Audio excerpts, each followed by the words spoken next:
Hello दोस्तों, मैं सौरभ मलिक आप सभी का टॉपिक स्टडी में स्वागत करता हूं। दोस्तों, आज की इस वीडियो में हम देखने वाले हैं संविधान संशोधन से संबंधित टॉप 30 जीके के ऐसे क्वेश्चन जो कि हमेशा एग्जाम में पूछे जाते हैं। देखिए, एक सीरीज मेरी ये चल रही है जिसमें मैं आपको जीके का पूरा कोर्स कंप्लीट कवर कराने वाला हूं और ये सारे चीज़ें आपको टॉपिक वाइज मिलने वाली है। तो संविधान संशोधन से संबंधित जितने भी क्वेश्चंस एग्जाम में रिपीट होते हैं वो सारे इस वीडियो में आपको मिल जाएंगे। वीडियो को स्किप मत करिएगा, पूरा एंड तक देखना। वीडियो पसंद आए तो इसको लाइक जरूर करिएगा और चैनल पे नए हैं तो अभी सब्सक्राइब कर लीजिए। नीचे रेड कलर का बटन आपको दिख रहा होगा, बेल आइकन को ऑन रखिए ताकि वीडियो अपलोड होते ही आपके पास नोटिफिकेशन पहुंच जाए। रात के 9 बजे दोस्तों मैं डेली वीडियो अपलोड कर रहा हूं और एक वीडियो दिन में भी आती है और मैथ और रीजनिंग की वीडियो आपको जल्दी मिलना स्टार्ट हो जाएगी। अभी तक की वीडियोस आपने नहीं देखी है तो नीचे डिस्क्रिप्शन बॉक्स में प्लेलिस्ट का लिंक है, वहां से जाके आपको सारी वीडियोस देख सकते हैं। अनअकैडमी प्लस पे आप कोई भी सब्सक्रिप्शन ज्वाइन करते हैं किसी भी कैटेगरी के लिए, एसएससी, बैंक, रेलवे, यूपीएससी के लिए, तो आपको रेफरल कोड याद रखना है, स्टडी 10 है। अगर आप कोई भी स्पेशल क्लास देखते हैं तब भी आपको कोड पता होना चाहिए, स्टडी 10 ही है। ठीक है। और देखिए अनअकैडमी प्लस के क्या क्या बेनिफिट्स हैं दोस्तों, ये सारे बेनिफिट्स आपको मिल जाते हैं, एक बार पढ़ लीजिए जब ज्वाइन करने से पहले। और अगर आपने अभी तक मेरी प्रोफाइल फॉलो नहीं की है अनअकैडमी पर तो नीचे डिस्क्रिप्शन बॉक्स में पहला ही लिंक होगा, उस पर क्लिक करिए, जाके फॉलो कर लीजिए। या फिर आप सौरभ मलिक नाम सर्च करके भी फॉलो कर सकते हैं डायरेक्टली अनअकैडमी पर। अभी तक 68,000 स्टूडेंट यहाँ पे जाके फॉलो कर चुके हैं। दोस्तों, रात के 11 बजे मेरी एक लाइव क्लास होती है अनअकैडमी प्लस पे, बहुत ही इंपॉर्टेंट होती है, ऑल इंडिया लाइव टेस्ट के नाम से। और अगर आपको लाइव क्लासेस देखनी है तो फॉलो करना बहुत ही ज़रूरी है क्योंकि उसका भी नोटिफिकेशन आपको मिल जाएगा। पूरी वीडियो को देखने के बाद में कमेंट करिएगा, वीडियो को लाइक करिएगा और कितना स्कोर आपका रहा है आज की वीडियो में वो भी बताइएगा। और जितने भी क्वेश्चंस के आंसर पता होंगे वो भी नीचे कमेंट बॉक्स में जरूर बताइएगा। तो चलिए शुरू करते हैं। तो चलिए स्टार्ट करते हैं आज की वीडियो को। और देखिए, एक चीज़ करिएगा, अगर आपको किसी भी क्वेश्चन का आंसर पता होगा तो नीचे कमेंट बॉक्स में जरूर बताइएगा। ठीक है, तो चलिए स्टार्ट करते हैं। आज की वीडियो का पहला क्वेश्चन है, भारतीय संविधान की कौन सी विशेष व्यवस्था दक्षिण अफ्रीका के संविधान से ली गई है? आप सभी को पता है भारतीय संविधान बहुत सारी कंट्रियों के संविधानों से मिलकर बना है। तो यहां पर आपसे पूछा गया है कि भारतीय संविधान की कौन सी विशेष व्यवस्था दक्षिण अफ्रीका के संविधान से ली गई है। तो ये काफी इंपॉर्टेंट है दोस्तों, इसका सही आंसर रहेगा संविधान संशोधन। देखिए, जो संविधान संशोधन की प्रक्रिया है वो हमने दक्षिण अफ्रीका के संविधान से ली है, तो ये आपको याद रखना है। नेक्स्ट हमारा क्वेश्चन आता है, संविधान के किस भाग एवं अनुच्छेद में संविधान संशोधन की प्रक्रिया का उल्लेख है? तो किस भाग और किस अनुच्छेद में, किस आर्टिकल में संविधान संशोधन की प्रक्रिया का उल्लेख है? तो प्यारे दोस्तों, इसका सही उत्तर रहेगा भाग 20 में और अनुच्छेद 368 में, 368 आर्टिकल में। तो ये आपको याद रखना है, भाग 20 और आर्टिकल 368 में। ठीक है गाइस, चलिए अब आते हैं हम नेक्स्ट क्वेश्चन पे। नेक्स्ट हमारा क्वेश्चन आता है, पहला संविधान संशोधन अधिनियम किससे संबंधित था? यह भी काफी इंपॉर्टेंट और रिपीटेड क्वेश्चन है कि जो पहला संविधान संशोधन था वो किससे किससे संबंधित था दोस्तों, ये आपसे पूछा गया है। बिल्कुल दोस्तों, इसका सही आंसर रहेगा कुछ राज्यों के कृषि भूमि सुधार से। तो इसका सही आंसर आप ऑप्शन बी टिक करेंगे। ठीक है, चलिए नेक्स्ट हमारा क्वेश्चन आता है, संविधान की प्रस्तावना को निम्नलिखित में से किस संवैधानिक संशोधन के द्वारा संशोधित किया गया है?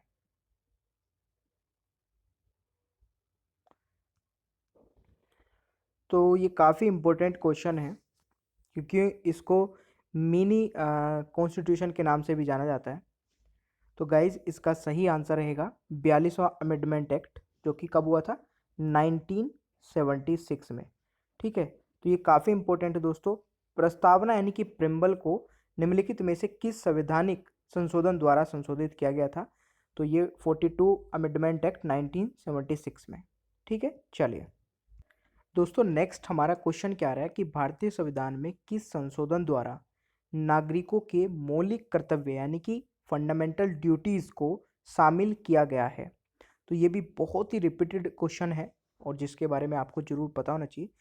तो दोस्तों, फंडामेंटल ड्यूटीज़ भी आपके 42 अमेंडमेंट एक्ट 1976 के अकॉर्डिंग ही ऐड हुई थी। ठीक है, अच्छा, फंडामेंटल ड्यूटीज़ जो है वो किस आर्टिकल में ऐड हुई थी? तो इसमें एक नया आर्टिकल ऐड हुआ था, आर्टिकल 51A। तो ये भी आपको याद रखना है। और किस कमेटी की कमेटी के द्वारा ऐड हुई थी दोस्तों? तो स्वर्ण सिंह कमेटी, तो ये भी आपको याद रखना है, रिकमेंडेशन ऑफ द स्वर्ण सिंह कमेटी, ये भी कई बार एग्जाम में पूछा जाता है। ठीक है, यानी कि आप ये देख सकते हैं कि फंडामेंटल राइट्स तो हमारे कॉन्स्टिट्यूशन में शुरू से ही है, बट फंडामेंटल ड्यूटीज बाद में ऐड हुई है। ठीक है, चलिए नेक्स्ट क्वेश्चन। दोस्तों एक क्वेश्चन हमारा आ रहा है कि भारतीय संविधान के किस संशोधन द्वारा राष्ट्रपति को कोई मामला मंत्री परिषद के द्वारा पुनर्विचार किए जाने के लिए वापस भेजने का अधिकार दिया गया है? तो ये भी क्वेश्चन आपका इंपॉर्टेंट है, और ये भी दोस्तों आपका 42वें संविधान संशोधन में ही आता है। ठीक है, 42वां संविधान संशोधन 1976 में ही आता है, तो ये भी आपको याद रखना है प्यारे दोस्तों। ठीक है, सारे क्वेश्चन आपके लिए मोस्ट इंपॉर्टेंट है, तो प्लीज़ इसको लाइक करते हुए चलिएगा। और देखिए अनअकैडमी पर ज्वाइनिंग प्रोसेस में बता देता हूँ। सबसे पहले आपको अनअकैडमी लर्निंग ऐप अपने मोबाइल में डाउनलोड करना है, उसके बाद आपको अपना गोल सेलेक्ट करना है, उसके बाद गेट सब्सक्रिप्शन पे क्लिक, जितने मंथ का भी कोर्स लेना है उतने पे क्लिक और कंटिन्यू पे क्लिक करना है। उसके बाद जहाँ पे लिखा होता है एंटर रेफरल कोड, वहाँ पे डालना है SORAB11, और इस कोड को डालने के बाद में अप्लाई के बटन पे क्लिक करिएगा। इससे आपकी जो फीस यहाँ पे होगी वो डिस्काउंट होकर कम दिखना स्टार्ट हो जाएगी। उसके बाद प्रोसीड पेमेंट पे क्लिक करके पेमेंट कर देना है।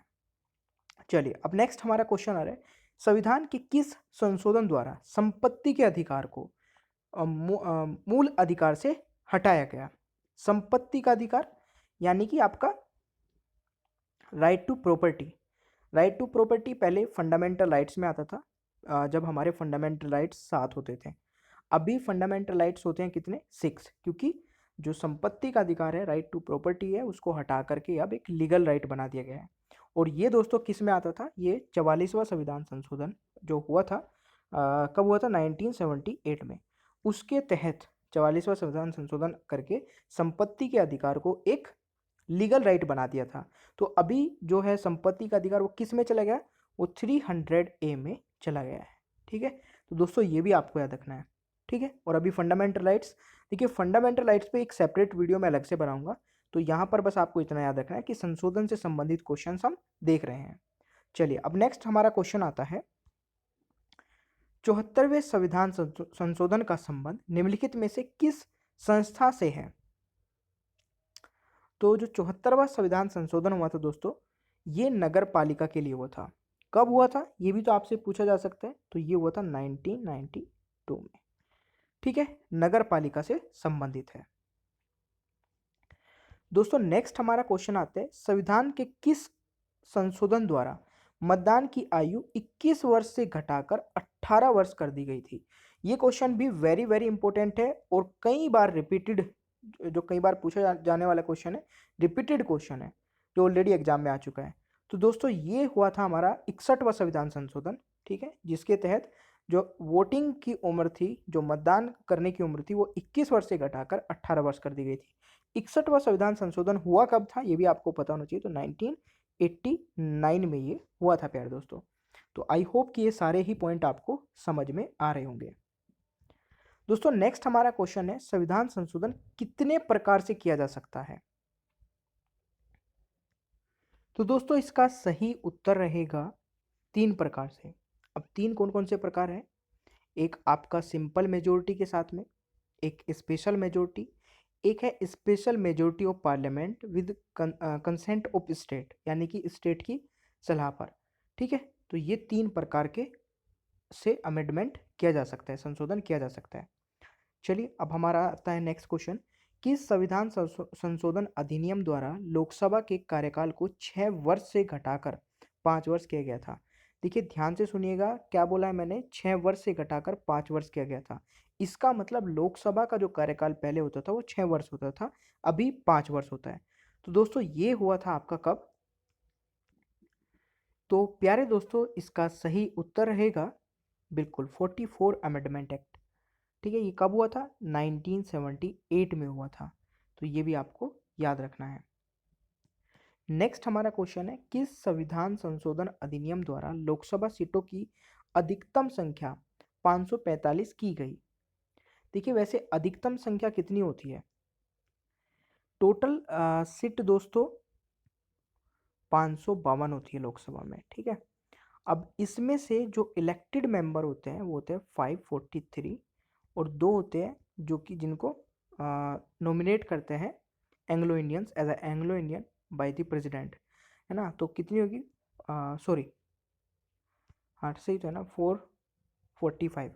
तो यहाँ पर ये कौन सा अमेंडमेंट था, तो ये हुआ था 31st अमेंडमेंट एक्ट 1973। ठीक है गाइस, तो ये आपको याद रखना है। पहले एक्चुअली लोकसभा की जो सीटें होती थी वो 525 होती थी, अब उनको बढ़ाकर 545 कर दिया है। ठीक है, चलिए अब हमारा नेक्स्ट क्वेश्चन क्या आता है। संविधान संशोधन अधिनियम द्वारा मौलिक अधिकारों की संख्या को 7 से घटाकर 6 कर दिया गया। तो इसके बारे में शायद अभी हम बात करके आए हैं। ठीक है, तो ये आप मुझे जरूर बताइएगा नीचे कमेंट बॉक्स में। ठीक है, अभी अभी हमने बात की है कि एक घटाया गया है राइट टू प्रॉपर्टी, उसको घटाकर अभी किस आर्टिकल में डाला गया है और अभी ये किस अमेंडमेंट एक्ट के तहत हुआ था। दोस्तों इसको जरूर बताइएगा। नेक्स्ट हमारा क्वेश्चन है, शिक्षा को किस संविधान संशोधन के द्वारा राज्य की समवर्ती सूची में लाया गया। तो दोस्तों ये भी आपका 42वें संविधान संशोधन के द्वारा ही हुआ है, तो इसका भी सही आंसर ऑप्शन डी हो जाएगा। नेक्स्ट हमारा क्वेश्चन है, संसद को मौलिक अधिकारों में संशोधन करने का अधिकार संविधान के किस संशोधन द्वारा दिया गया है। ध्यान से सुनिएगा, संसद को मौलिक अधिकारों में संशोधन करने के लिए, देखिए मौलिक अधिकारों में जो फंडामेंटल राइट्स हैं उनमें पहले कोई भी अमेंडमेंट होने की गुंजाइश नहीं थी, तो उनमें कुछ भी चेंजेस करने के लिए, ठीक है, यानी कि और एक चीज़ और मैं बता दूं, जो हमारे फंडामेंटल राइट्स हैं उनमें कुछ भी ऐड किया जा सकता है, उनमें से हटाया नहीं जा सकता है, यानी कि किसी भी फंडामेंटल राइट को कंप्लीटली खत्म नहीं किया जा सकता। ठीक है, अब यहाँ पर बात आई कि अमेंडमेंट करने की, तो वो अमेंडमेंट कौन से अमेंडमेंट के तहत ऐसा हुआ था कि हम फंडामेंटल राइट में भी अमेंडमेंट कर सकते हैं। तो ये 24वां अमेंडमेंट हुआ था, जिसके तहत फंडामेंटल राइट में भी अमेंडमेंट होना स्टार्ट हो गया था। और दोस्तों ये हुआ था आपका 1971 में, तो ये भी आपको याद रखना है। ठीक है प्यारे दोस्तों, चलिए अब हमारा आता है नेक्स्ट क्वेश्चन। संविधान की 8वीं अनुसूची में सिंधी भाषा को किस संवैधानिक संशोधन के द्वारा शामिल किया गया।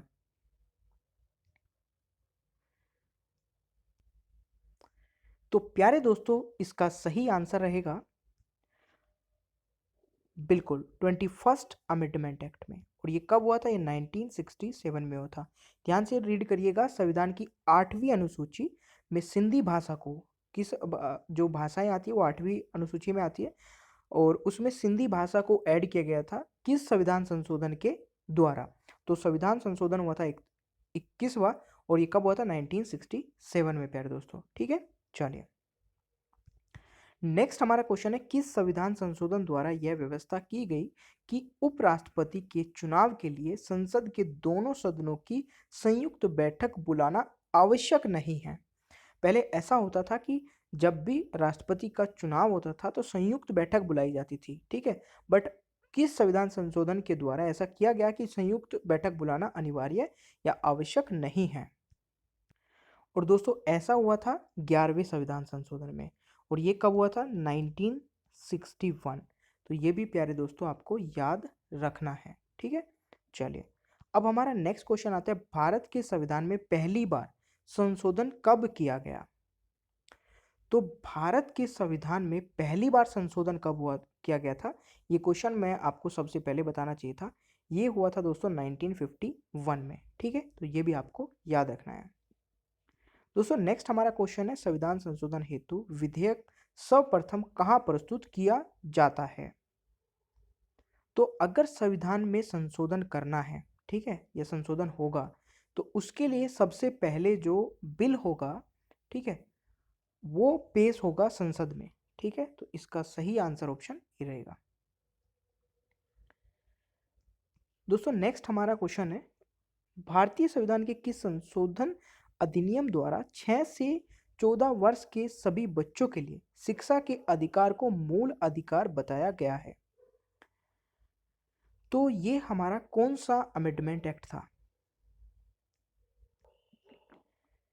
तो प्यारे दोस्तों हमारा ये 86th अमेंडमेंट एक्ट था, जो कि कब हुआ था, ये 2002 में हुआ था। तो ये भी आपको याद रखना है। ठीक है, 6 से 14 वर्ष के बच्चों के लिए शिक्षा के अधिकार को मूल अधिकार यानी कि फंडामेंटल राइट में इसको शामिल किया गया था। दोस्तों नेक्स्ट हमारा क्वेश्चन है, भारतीय संविधान की प्रस्तावना में समाजवादी और धर्मनिरपेक्ष शब्द जोड़े गए थे। तो देखिए मैं आपको पहले भी बताया था, इसको ही हम मिनी कॉन्स्टिट्यूशन भी बोलते हैं, और ये 42वें संविधान संशोधन में ऐड किए गए थे। ठीक है, समाजवादी और धर्मनिरपेक्ष जैसे शब्द जोड़े गए थे। दोस्तों नेक्स्ट है, किस संविधान संशोधन द्वारा पंजाब राज्य को पुनर्गठित करके पंजाब तथा हरियाणा राज्य एवं चंडीगढ़ को केंद्र शासित प्रदेश बनाया गया? ये किस संविधान संशोधन के तहत हुआ था? तो प्यारे दोस्तों इसका सही उत्तर रहेगा आपका 18वां संविधान संशोधन। और ये कब हुआ था? ये हुआ था आपका 1966 में। तो ये आपको जरूर याद रखना है। नेक्स्ट क्वेश्चन है, संविधान के अधिकांश अनुच्छेदों को संशोधित करने के लिए कौन सी प्रक्रिया अपनाई जाती है? तो जो अधिकांश संशोधन किए गए हैं या किए जाते हैं, तो उसमें एक सिंपल सी प्रक्रिया अपनाई जाती है, साधारण बहुमत। ठीक है, सिंपल मेजोरिटी, जिसमें क्या होता है 50% वोट +1, ये वाली होती है सिंपल मेजोरिटी। तो इसमें साधारण बहुमत ये अपनाई जाती है अधिकांश जितने भी अमेंडमेंट होते हैं। ठीक है प्यारे दोस्तों, चलिए वीडियो पसंद आ रही है तो प्लीज़ लाइक करते चलिएगा। नेक्स्ट है, भारत के 44वें संविधान संशोधन द्वारा निम्नलिखित में से किस अधिकार को मौलिक अधिकार की श्रेणी से हटाया गया? तो प्यारे दोस्तों ये है अपना संपत्ति का अधिकार। जैसे मैंने आपको पहले बताया था, तो संपत्ति का अधिकार को हटा के अब एक लीगल राइट बना दिया है। 42वें संविधान संशोधन द्वारा जोड़ा गया नया अनुच्छेद संबंधित है, तो किससे है? 42वां संविधान संशोधन। अब यहाँ पर 4 ऑप्शन दिख रहे हैं आपको। ठीक है, संपत्ति के अधिकार से तो नहीं है, ठीक है, मूल अधिकार से नहीं है, मूल कर्तव्यों से बिल्कुल है। तो मूल कर्तव्य जोड़े गए थे 42वें संविधान संशोधन के द्वारा ही। ठीक है, तो दोस्तों ये आपको याद रखना है। जैसे मैंने आपको पहले बताया था कि भारतीय संविधान का अनुच्छेद 51A नागरिकों के मौलिक कर्तव्यों से संबंधित है, किस संविधान संशोधन में इसे लाया गया? तो देखिए घुमा फिरा के क्वेश्चन 2-3 बार वही पूछ लिया गया है, बट इसलिए मैं आपको ये बता रहा हूँ कि इस तरीके से क्वेश्चन आ जाता है, क्योंकि ये क्वेश्चन और ये क्वेश्चन में कोई डिफरेंस नहीं है, बट आपसे पूछने के तरीकों को देखिए दोनों अलग अलग है ना। ये 51A में आया है नागरिक के जो मौलिक कर्तव्य है, और 42वां संविधान संशोधन 1976 में था। आई थिंक ये तो आप सभी को पता ही होगा। नेक्स्ट हमारा क्वेश्चन है, किस संविधान संशोधन अधिनियम द्वारा अनुसूचित जाति जनजातियों हेतु प्रथम राष्ट्रीय आयोग की स्थापना का प्रावधान किया गया? तो प्यारे दोस्तों इसका सही उत्तर रहेगा बिल्कुल 89 अमेंडमेंट एक्ट। तो दोस्तों ये 89 है। ठीक है, चलिए नेक्स्ट हमारा क्वेश्चन आता है, भारत के 73वें संविधान संशोधन का संबंध है। दोस्तों 73वां संविधान संशोधन भी काफ़ी इंपॉर्टेंट है और बहुत बार आता है। ये पंचायती राज राज्य से संबंधित है, तो इसका सही आंसर ऑप्शन सी रहेगा। ठीक है, नेक्स्ट है, किस संविधान संशोधन अधिनियम द्वारा गोवा को राज्य का दर्जा प्रदान किया गया था? देखिए पहले क्या था कि गोवा एक राज्य नहीं था। ठीक है, तो राज्य का जो दर्जा दिया गया था वो कब दिया गया था? तो प्यारे दोस्तों इसका सही आंसर रहेगा 56 अमेंडमेंट एक्ट, और ये कब हुआ था? 1987 में हुआ था। ठीक है, ये आपको याद रखना है। नेक्स्ट हमारा क्वेश्चन है, संविधान में संशोधन हो गए। ठीक है, संशोधन की पहल की जा सकती है, तो पहल की जा सकती है संसद से और संसद के किसी भी एक सदन में। ठीक है, तो ये आपको चूज करना है कि संसद के किसी भी सदन से पहल की जा सकती है। ठीक है, चलिए नेक्स्ट क्वेश्चन है, वर्ष 2012 का 97वां जो संविधान संशोधन अधिनियम था वो किस विषय से संबंधित था?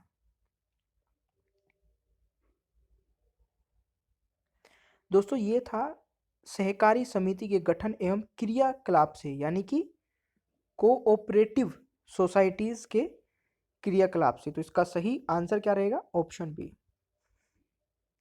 चलिए नेक्स्ट क्वेश्चन है, भारतीय संविधान में संशोधन में से कौन सा संशोधन केंद्रीय मंडली के आकार को सीमित करता है? तो ये सीमित करता है 91 संविधान संशोधन। नेक्स्ट है भारतीय संविधान के अधिकांश उपबंधों का संशोधन किया जा सकता है। तो ये गलत लिखा है यहाँ पे, ये संशोधन ही है, ठीक है। तो इसका सही आंसर रहेगा अकेली संसद द्वारा, ठीक है। तो इसका सही आंसर रहेगा ऑप्शन बी गाइस।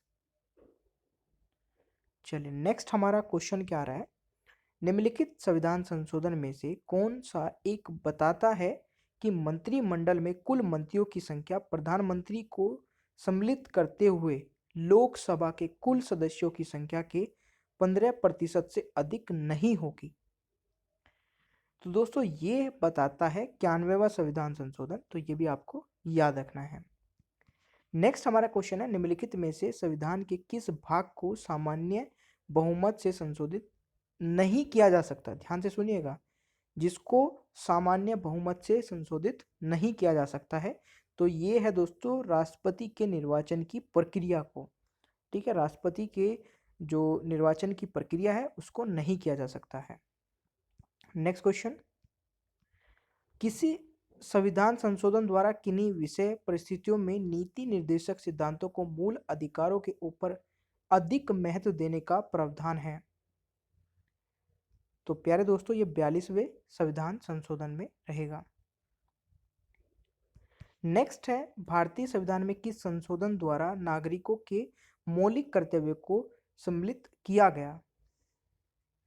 तो प्यारे दोस्तों इसका सही आंसर रहेगा 42वें संविधान संशोधन में। वह संवैधानिक संशोधन कौन सा है जिसके द्वारा राजनीतिक दल बदल पर प्रतिबंध लगाया गया था? राजनीतिक दल बदल कानून जो लाया गया था वो 1985 में 52वां संविधान संशोधन था। तो प्यारे दोस्तों इसका सही आंसर क्या रहेगा? ये देखिए यहाँ पे गलत हो गया दोस्तों, 53 नहीं है 52 है, तो 52वां संविधान संशोधन है वो, ठीक है। तो ये आपको याद रखना है। निम्न में से कौन सा संशोधन अधिनियम मिनी संविधान माना जाता है? तो मिनी संविधान के बारे में देखिए ऑलरेडी मैं आपको बता चुका हूँ, तो ये 42वां संविधान संशोधन को मिनी संविधान संशोधन कहा जाता है। दोस्तों नेक्स्ट है, भारत के संविधान के 44वें संशोधन द्वारा निम्नलिखित अधिकार को मौलिक अधिकार की श्रेणी से हटा दिया गया है। तो सभी को पता होगा संपत्ति का अधिकार को, जैसे हमने अभी पहले डिस्कस भी किया था। संविधान संघ से किसी राज्य के पृथक होने का प्रतिबंधित किया गया है। तो ये आपका क्या रहेगा? बिल्कुल संविधान के 16वें संशोधन अधिनियम 1963 द्वारा, यानी कि option D is the right answer, ठीक है प्यारे दोस्तों। नेक्स्ट है, भारतीय संविधान की प्रस्तावना में धर्मनिरपेक्ष समाजवादी तथा राष्ट्र की एकता एवं अखंडता वाक्यांश किस संशोधन द्वारा संविष्ट किया गया है? तो इसका सही उत्तर रहेगा बिल्कुल 42वां संविधान संशोधन। देखिए 42वें संविधान संशोधन को इसलिए ही मिनी कॉन्स्टिट्यूशन नहीं कहा जाता है, इसमें बहुत सारी चीजें ऐड है, तो ये सारे आपको याद रखने हैं। संविधान के किस संशोधन द्वारा संपत्ति के अधिकार को मूल अधिकार से निकाल लिया गया है? तो ये तो हो चुका है यार। 52वें संविधान संशोधन अधिनियम 1985 निम्नलिखित में से किससे संबंधित है? तो भाई जल्दी से बताइए, अभी अभी मैं बता के आया हूँ, और इसका आंसर मैं आपसे एक्सपेक्ट करता हूँ कि 45 का आंसर आप सभी नीचे कमेंट बॉक्स में बताएंगे, तो प्लीज़ आंसर करिएगा दोस्तों। तो thank you so much guys, आपने इस सेशन को पूरा एंड तक देखा। आई होप कि आपको पसंद आया होगा, तो प्लीज़ इसको लाइक कर दीजिए, अपने दोस्तों के साथ में शेयर कर लीजिए, और अगर आप चैनल पर नए हैं तो चैनल को सब्सक्राइब करके बेल आइकन को ऑन रखिए ताकि आगे आने वाली सारी वीडियोज़ के नोटिफिकेशन आपको मिलते रहें। थैंक यू सो मच, मिलते हैं फिर नेक्स्ट वीडियो में। Bye bye.